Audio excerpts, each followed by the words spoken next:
Deep in the heart of rural Germany, hidden behind dense woods and farmland, stood a small, isolated farmstead called Hinterkaifeck. In March 1922, it became the scene of one of the most baffling and horrifying murder mysteries in European history.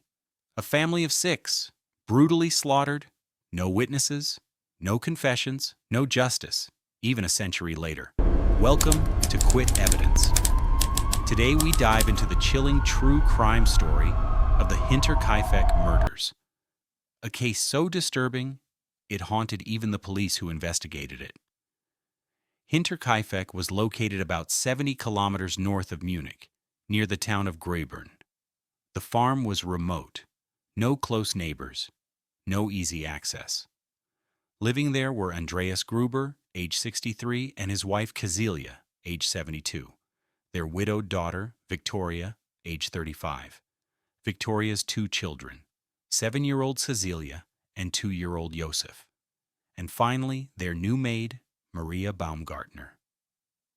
She had arrived that very day. She would not survive the night. 6 months earlier, the previous maid had quit.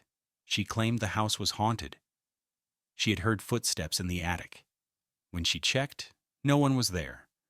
In the days before the murders, Andreas Gruber noticed strange things. Footprints in the snow leading to the farm, but none leading away. A newspaper appeared in the house that no one recognized. The house keys went missing.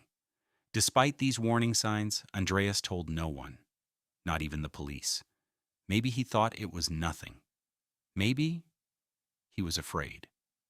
On the night of March 31st, 1922, it began.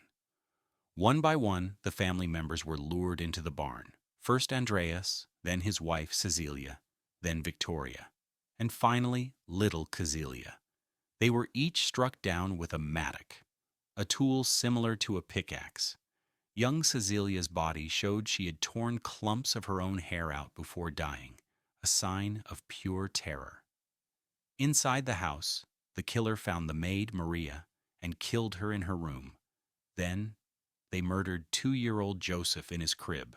6 victims, all gone in a single night. For days, no one noticed. On April 4th, neighbors grew suspicious. The family had missed church. The children weren't in school. When neighbors and police arrived, what they found was disturbing.